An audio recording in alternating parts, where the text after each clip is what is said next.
Journée des forces armées, le chef de l'État fait ses adieux à la Grande Muette. C'est à la une de Sud Quotidien. En tant que chef suprême des armées, j'ai partagé avec vous pendant plus d'une décennie ma vision et ma passion de servir notre pays et l'ambition de le doter d'un outil de défense performant à la hauteur des défis de l'heure, a déclaré Macky Sall hier à l'occasion de la cérémonie officielle de la Journée nationale des forces armées, estimant que la sécurité et la sûreté sont le premier investissement pour un pays. Le chef de l'État a, selon le journal Busby, indiqué qu'en ces temps de menaces accrues, tout ce qui concourt à renforcer la défense nationale n'a pas de prix, parce que c'est elle qui nous met à l'abri des périls en soutenant les fondements. Pour ma part, a-t-il tenu à préciser, j'ai toujours accordé une priorité élevée à nos forces de défense et de sécurité afin qu'elles puissent servir l'État, la nation et la République dans les meilleures conditions possibles.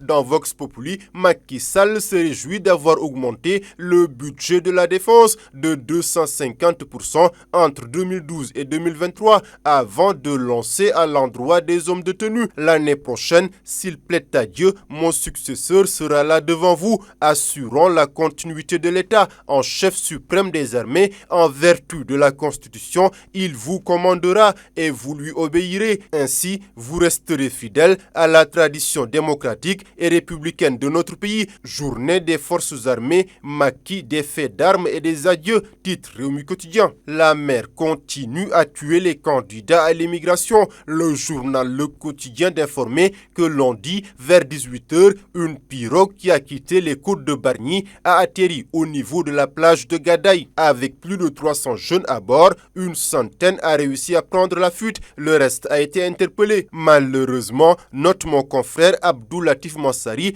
une femme et un jeune ont perdu la vie. Parmi les rescapés, il y a une dame en état de grossesse. Pour échapper à une éventuelle arrestation, elle s'était jetée à l'eau, mais a été repêchée de justesse par des personnes qui étaient sur la plage. Le journal remarque que ça prend des ailes. L'immigration irrégulière a fortement touché les femmes qui font partie des candidats au rêve espagnol. Elles partent avec leurs enfants qui comptent parmi les victimes du phénomène qui ne s'estompe pas en dépit des mauvaises conditions météorologiques en haute mer. Face à ces vagues de départ et le drame interminable de l'immigration irrégulière, selon l'Observateur, le gouvernement lance la grande offensive. Dans cette grande offensive contre l'immigration irrégulière, soutient le ministre de la Jeunesse, Pape Malick Ndour, aucune voix ne sera de trop et aucune action de sensibilisation ne sera négligée face à ce drame social. Selon lui, il est essentiel de s'abstenir de manipuler cette question migratoire à des fins électorales.